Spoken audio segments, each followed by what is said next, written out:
Oliver Twist, by Charles Dickens, Chapter 25, wherein this history reverts to Mr. Fagin and Company. While these things were passing in the country workhouse, Mr. Fagin sat in the old den, the same from which Oliver had been removed by the girl, brooding over a dull smoky fire. He held a pair of bellows upon his knee, with which he had apparently been endeavouring to rouse it into more cheerful action, but he had fallen into deep thought, and with his arms folded on them, and his chin resting on his thumbs, fixed his eyes abstractedly on the rusty bars. At a table behind him sat the Artful Dodger, Master Charles Bates, and Mr. Chitling, all intent upon a game of whist, the Artful taking dummy against Master Bates and Mr. Chitling. The countenance of the first-named gentleman, peculiarly intelligent at all times, acquired great additional interest from his close observance of the game, and his attentive perusal of Mr. Chitling's hand, upon which, from time to time, as occasion served, he bestowed a variety of earnest glances, wisely regulating his own play by the result of his observations upon his neighbour's cards. It being a cold night, the Dodger wore his hat, as indeed was often his custom within doors. He also sustained a clay pipe between his teeth, which he only removed for a brief space when he deemed it necessary to apply for refreshment to a quart pot upon the table, which stood ready filled with gin and water for the accommodation of the company. Master Bates was also attentive to the play, but being of a more excitable nature than his accomplished friend, it was observable that he more frequently applied himself to the gin and water, and moreover indulged in many jests and irrelevant remarks, all highly unbecoming a scientific rubber. Indeed, the Artful, presuming upon their close attachment, more than once took occasion to reason gravely with his companion upon these improprieties, all of which remonstrances Master Bates received in extremely good part, merely requesting his friend to be blowed, or to insert his head in a sack, or replying with some other neatly turned witticism of a similar kind, the happy application of which excited considerable admiration in the mind of Mr. Chitling. It was remarkable that the latter gentleman and his partner invariably lost, and that the circumstance, so far from angering Master Bates, appeared to afford him the highest amusement, inasmuch as he laughed most uproariously at the end of every deal, and protested that he had never seen such a jolly game in all his born days. "That's 2 doubles and the rub," said Mr. Chitling, with a very long face, as he drew half a crown from his waistcoat pocket. "I never see such a feller as you, Jack. You win everything, even when we've good cards. Charley and I can't make nothing of 'em."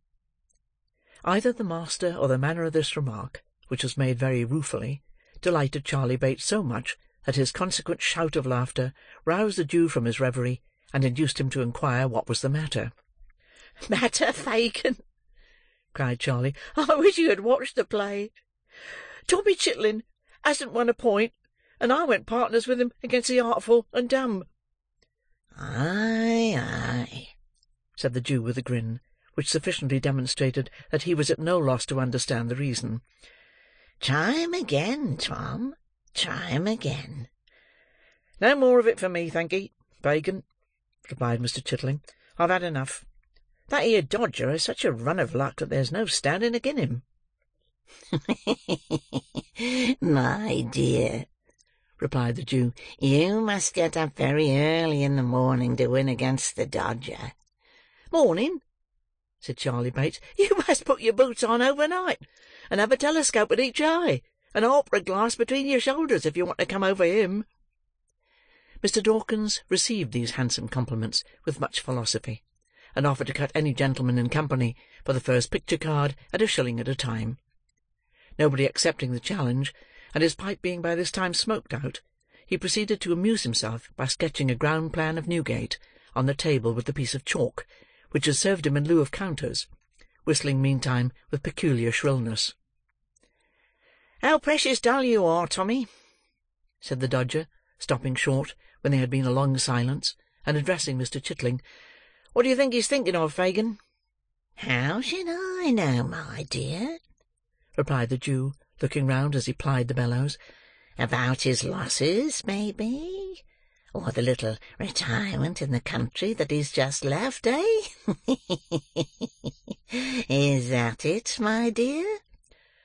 "Not a bit of it," replied the Dodger, stopping the subject of discourse as Mr. Chitling was about to reply. "What do you say, Charley?" "I should say," replied Master Bates with a grin, "that he was uncommon sweet upon Betsy. See how he's a-blushing. Oh, my eye! Here's a merry-go-rounder! Tom Chitling's in love! Oh, Fagin, Fagin, what a spree!" Thoroughly overpowered with the notion of Mr. Chitling being the victim of the tender passion, Master Bates threw himself back in his chair with such violence that he lost his balance and pitched over upon the floor, where, the accident abating nothing of his merriment, he lay at full length until his laugh was over, when he resumed his former position and began another laugh. "Never mind him, my dear," said the Jew, winking at Mr. Dawkins, and giving Master Bates a reproving tap with the nozzle of the bellows.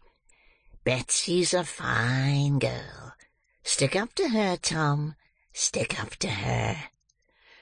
"What I mean to say, Fagin," replied Mr. Chitling, very red in the face, "is that isn't anything to anybody here."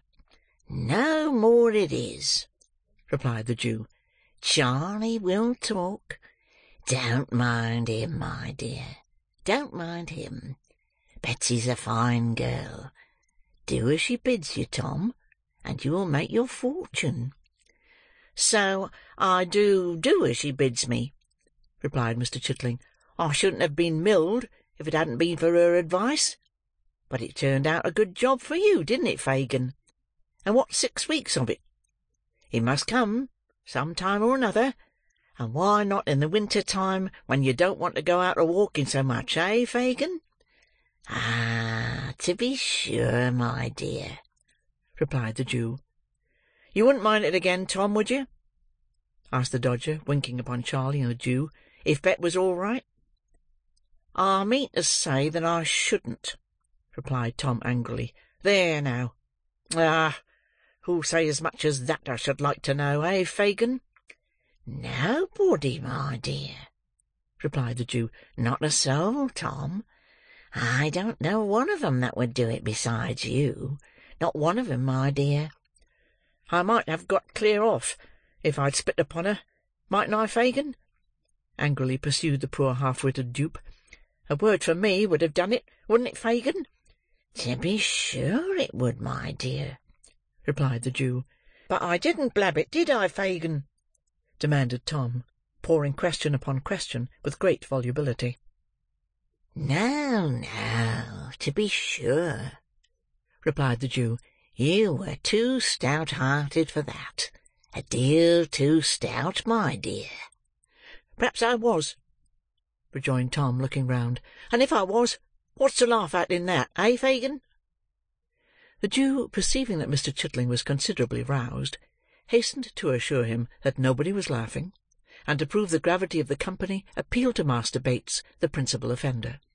But, unfortunately, Charley, in opening his mouth to reply that he was never more serious in his life, was unable to prevent the escape of such a violent roar, that the abused Mr. Chitling, without any preliminary ceremonies, rushed across the room, and aimed a blow at the offender, who, being skilled in evading pursuit, ducked to avoid it, and chose his time so well that it lighted on the chest of the merry old gentleman, and caused him to stagger to the wall, where he stood panting for breath, while Mr. Chitling looked on in intense dismay. "Hark!" cried the Dodger at this moment. "I hear the tinkler." Catching up the light, he crept softly upstairs. The bell was rung again, with some impatience, while the party were in darkness. After a short pause, the Dodger reappeared, and whispered Fagin mysteriously. "What?" cried the Jew. "Alone?" The Dodger nodded in the affirmative, and, shading the flame of the candle with his hand, gave Charley Bates a private intimation, in dumb show, that he had better not be funny just then. Having performed this friendly office, he fixed his eyes on the Jew's face, and awaited his directions. The old man bit his yellow fingers, and meditated for some seconds, his face working with agitation the while, as if he dreaded something, and feared to know the worst. At length he raised his head. "Where is he?" he asked. The Dodger pointed to the floor above, and made a gesture as if to leave the room. "Yes," said the Jew. answering the mute inquiry. "Bring him down. Hush! Quiet, Charlie. Gently, Tom. Scarce, scarce." This brief direction to Charley Bates and his recent antagonist was softly and immediately obeyed. There was no sound of their whereabout when the Dodger descended the stairs, bearing the light in his hand, and followed by a man in a coarse smock-frock, who, after casting a hurried glance round the room, pulled off a large wrapper which had concealed the lower portion of his face, and disclosed, all haggard, unwashed, and unshorn, the features of Flash Toby Crackit. "How are you, Faguey?" said this worthy, nodding to the Jew. "Pop that shawl away in my castor, Dodger, so that I may know where to find it when I cut. That's the time of day. You'll be a fine young cracksman afore the old file now." With these words, he pulled up the smock-frock, and, winding it round his middle, drew a chair to the fire, and placed his feet upon the hob. "See there, Faguey," he said, pointing disconsolately to his top-boots. "Not a drop of day and martin since you know when. Not a bubble of blacking, by Jove! But don't look at me in that way, man. All in good time. I can't talk about business till I've eat and drank, so produce the sustenance, and let's have a quiet fill out for the first time these 3 days." The Jew motioned to the Dodger to place what eatables there were upon the table, and seating himself opposite the housebreaker, waited his leisure. To judge from appearances, Toby was by no means in a hurry to open the conversation. At first, the Jew contented himself with patiently watching his countenance, as if to gain from its expression some clue to the intelligence he brought, but in vain. He looked tired and worn, but there was the same complacent repose upon his features that they always wore, and through dirt and beard and whisker there still shone unimpaired the self-satisfied smirk of Flash Toby Crackit. Then the Jew, in an agony of impatience, watched every morsel he put into his mouth, pacing up and down the room, meanwhile in irrepressible excitement. It was all of no use. Toby continued to eat with the utmost outward indifference, until he could eat no more. Then, ordering the Dodger out, he closed the door, mixed a glass of spirits and water, and composed himself for talking. "First and foremost, Faguey," said Toby. "Yes, yes," interposed the Jew, drawing up his chair. Mr. Crackit stopped to take a draught of spirits and water, and to declare that the gin was excellent. Then, placing his feet against the low mantelpiece, so as to bring his boots to about the level of his eye, he quietly resumed. "First and foremost, Faguey," said the housebreaker, "how's Bill?" "What?" screamed the Jew, starting from his seat. "Why, you don't mean to say—" began Toby, turning pale. "Mean?" cried the Jew, stamping furiously on the ground. "Where are they? Sikes and the boy! Where are they? Where have they been? Where are they hiding? Why have they not been here?" "The crack failed," said Toby faintly. "I know it," replied the Jew, tearing a newspaper from his pocket and pointing to it. "What more?" "They fired and hit the boy. We cut over the fields at the back, with him between us, straight as the crow flies, through hedge and ditch. They gave chase. Damn! The whole country was awake, and the dogs upon us." "The boy!" "Bill had him on his back, and scudded like the wind. We stopped to take him between us. His head hung down, and he was cold. They were close upon our heels, every man for himself, and each from the gallows. We parted company, and left the youngster lying in a ditch. Alive or dead, that's all I know about him." The Jew stopped to hear no more, but uttering a loud yell, and twining his hands in his hair, rushed from the room, and from the house. Chapter 25